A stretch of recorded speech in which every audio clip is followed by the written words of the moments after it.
छात्रों नमस्कार। आज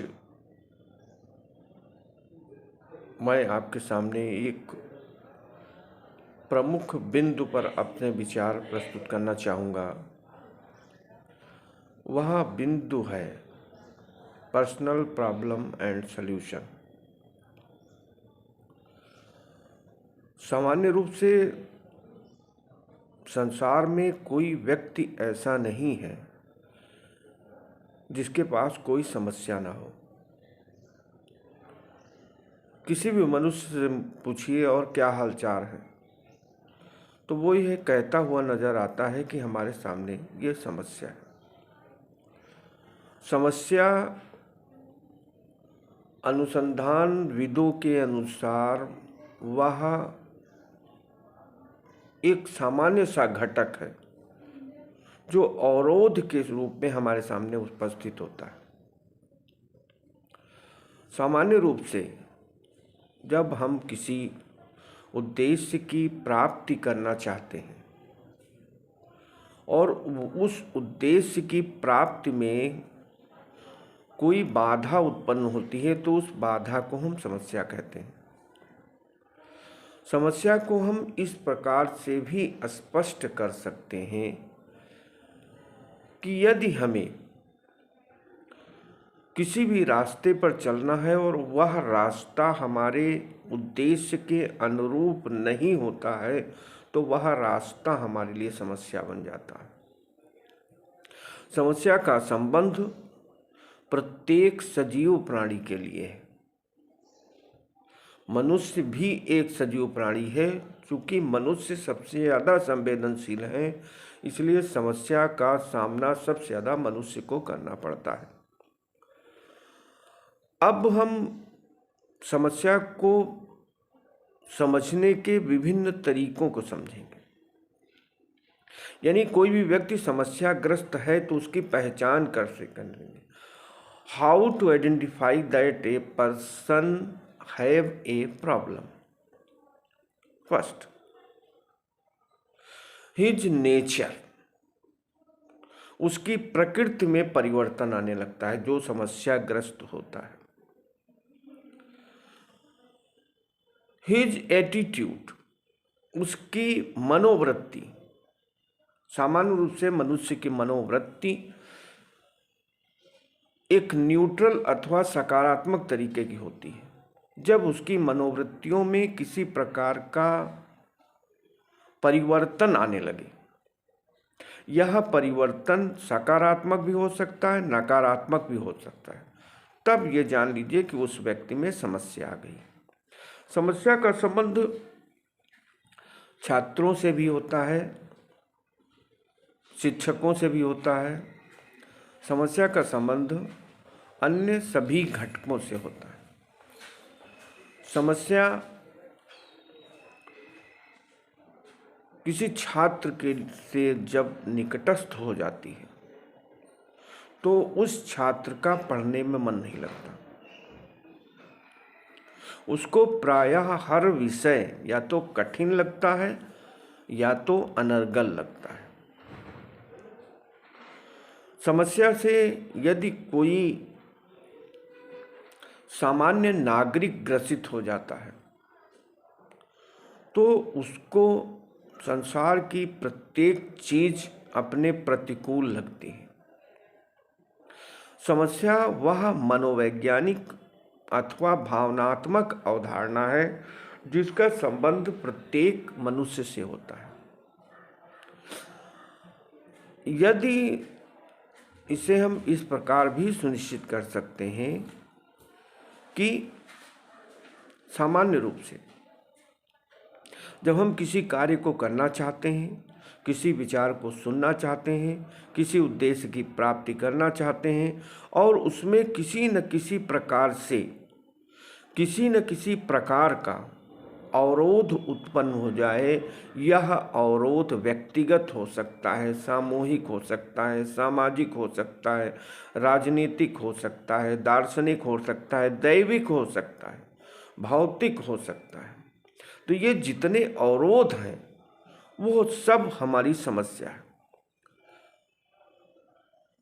सामान्य रूप से problem is related with barriers, impediments और निगेटिव एटीट्यूड। इस प्रकार हम किसी मनुष्य को समस्याग्रस्त समझने के लिए उसके विभिन्न व्यावहारिक कारणों को देखते हैं। सामान्य रूप से समस्या के उदय का कारण क्या है, क्यों व्यक्ति समस्याग्रस्त हो जाता है। मनोविज्ञान के अनुसार किसी भी प्राणी की किसी उद्दीपक के प्रति अनुक्रिया ही उसका व्यवहार है। तो किसी भी समस्या के लिए मनुष्य स्वयं उत्तरदायी नहीं होता, बल्कि उस समस्या के लिए उसके साथ के उद्दीपक उत्तरदायी होते हैं। यदि किसी मनुष्य के आसपास नकारात्मक घटक हैं तो वह व्यक्ति ज़्यादा समस्याग्रस्त होता है। फॉर एग्जाम्पल, अगर किसी छात्र के आसपास ऐसे लोग हैं जो सदैव नकारात्मक बातें करते रहते हैं तो वह छात्र हमेशा समस्याग्रस्त रहता है। समस्या के प्रकारों की चर्चा अगर करना चाहें तो सबसे पहली समस्या एजुकेशनल प्रॉब्लम होती है। किसी छात्र को यह सोचने के लिए विवश करता है कि हम कौन से विषय लें, किस विषय को पढ़ें, किस विषय को पढ़ने से हमें लक्ष्य की प्राप्ति होगी, कौन सा विषय हमारे लिए अच्छा है, कौन से विषय की किताब अच्छी है। इस प्रकार सबसे पहला समस्या का प्रकार शैक्षिक समस्या। दूसरे प्रकार की समस्या जिसका सामना हर मनुष्य को करना पड़ता है वो समस्या है सोशल प्रॉब्लम, सामाजिक समस्या। सामाजिक समस्या में दहेज प्रथा की समस्या, तमाम कुरीतियों की समस्या, तमाम प्रकार की सामाजिक व्यवस्थाओं की समस्या, सोशल कॉन्ट्रैक्शन की समस्या, सोशल इंटरेक्शन की समस्या। तमाम छात्र ऐसे होते हैं जो मंच पर अपनी बात को कह नहीं पाते, उनके लिए यह समस्या होती है। तीसरे प्रकार की समस्या साइकोलॉजिकल समस्या, मनोवैज्ञानिक समस्या। A child who deviate from normal norm of behaviour is called psychological problem. जब कोई मनुष्य सामान्य व्यवहार के प्रतिकूल आचरण करता है, यह आचरण बहुत ज़्यादा सकारात्मक अथवा नकारात्मक होता है, तो माना जाता है कि वो व्यक्ति समस्याग्रस्त है। सामान्य रूप से मनोवैज्ञानिक समस्या के रूप में tension, frustration, depression, anxiety, phobia आदि को ले सकते हैं। किसी मनुष्य में तनाव के रूप में समस्या तब उत्पन्न होती है जब वह किसी कार्य को करना चाहता है किंतु उस कार्य की प्राप्ति प्रभावी तरीके से नहीं होती है, तो वह मनुष्य निरंतर तनावग्रस्त हो जाता है और वो समस्याग्रस्त होता जाता है।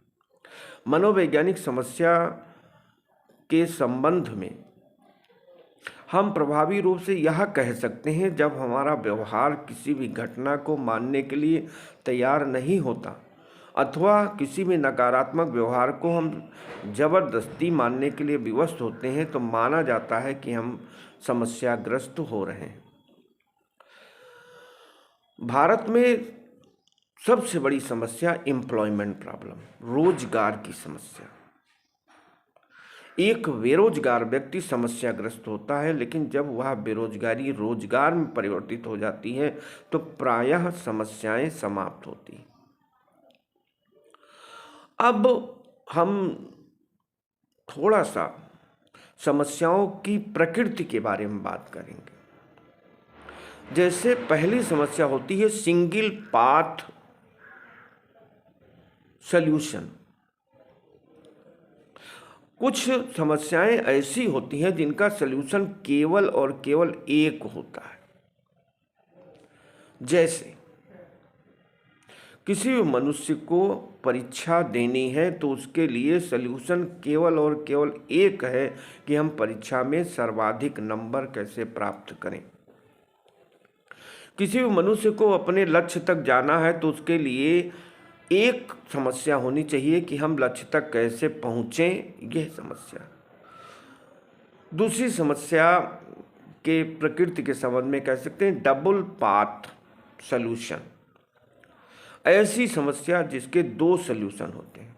फॉर एग्जाम्पल, एक छात्र तब समस्याग्रस्त हो जाता है जब उसे किसी चतुर्थ श्रेणी के नियुक्ति का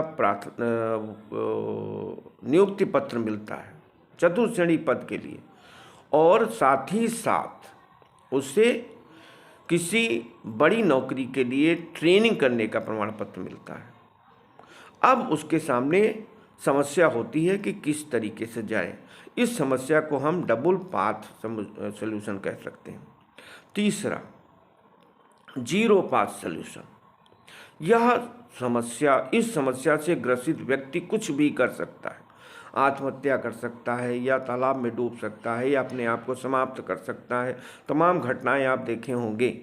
जैसे कोई व्यवसायी अगर अत्यधिक कर्जे में डूब जाता है तो उसके सामने कोई रास्ता नहीं दिखाई पड़ता, जीरो पाथ, तब वह अपने आप को समाप्त करने में भी अपनी सही तरीके से इच्छित को समझता है। इस प्रकार हमें कह सकते हैं कि समस्या की प्रकृति सदैव मनुष्य की प्रकृति से संबंधित होती है। अब हम अंत में समस्या के समाधान के संबंध में थोड़ा चर्चा करेंगे। ग्रीक फिलासफर्स या ग्रीक दार्शनिक ये कहते हैं कि समस्या का सबसे प्रथम और सम्यक समाधान ये है कि नो दाई सेल्फ, अपने आप का जानो, अपनी क्षमता के अनुसार ही लक्ष्य निर्धारित करो, अपनी क्षमता के अनुसार ही शैक्षिक लक्ष्य निर्धारित करो, अपनी क्षमता के अनुसार ही सामाजिक लक्ष्य निर्धारित करो, अपनी क्षमता के अनुसार ही आर्थिक लक्ष्य निर्धारित करो। जब आप अपने आप को जान जाएंगे तो किसी प्रकार की आपके लिए कोई समस्या नहीं होगी। दूसरा सल्यूशन, वर्तमान को महत्व दीजिए। Present is real, past is death and future will be imaginary. भविष्य के प्रति बहुत ज़्यादा आशान्वित ना रहिए। अगर वर्तमान में आप अच्छा काम करते हैं, वर्तमान में आप अच्छे विषय को पढ़ते हैं, वर्तमान में अच्छी तरीके से सामाजिकता का निर्वहन करते हैं, वर्तमान में अपने नौकरी के उत्तरदायित्वों का निर्वहन करते हैं, तो यह निश्चित रूप से मान के चलिए कि आपका भविष्य भी सफल होगा।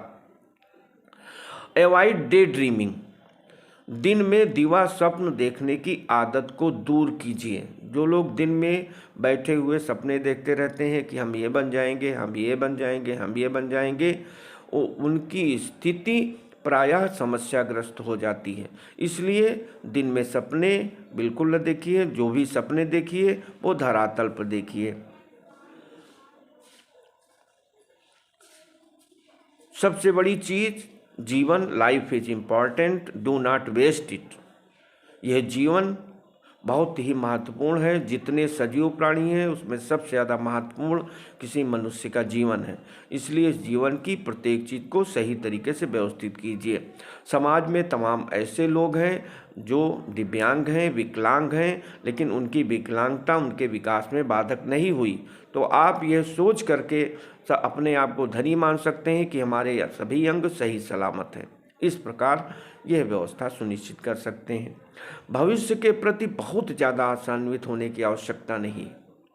सामान्य रूप से यदि आपका वर्तमान सही है, आप सही तरीके से काम करते हैं तो सही है।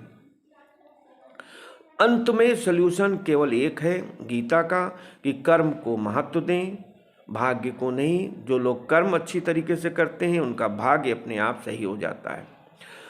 इसके अतिरिक्त जिस भी धर्म के हैं ईश्वर के प्रति श्रद्धा रखिए। ये मान के चलिए कि ईश्वर का कुछ पूर्ण प्रताप था जिसके कारण यह स्थिति हुई है। जीवन में जितनी भी समस्याएं आती हैं उन समस्या का समाधान सुनिश्चित है। कोई आवश्यक नहीं है कि आपकी समस्या के समाधान से ही सारी व्यवस्थाओं को सुनिश्चित किया जा सके। यह भी आवश्यक नहीं है कि केवल आप ही समस्याग्रस्त हैं, संसार में और मनुष्य भी समस्याग्रस्त हो सकते हैं।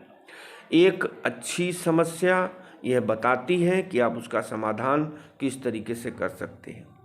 किसी भी समस्या को अच्छी तरीके से जान लेना, उस समस्या को व्यवस्थित तरीके से समझ लेना, उस समस्या का सम्यक समाधान होता है। इसलिए समस्या को समझें, समस्या के बारे में चिंतन करें और समस्या का सम्यक समाधान करें। एक यह भी जान लीजिए कि कि संसार में कोई ऐसी समस्या नहीं है जिसका समाधान न हो। इस वजह से समस्या को समझें, निश्चिंत रहें, प्रसन्न रहें, सुखी रहें। धन्यवाद। नमस्कार।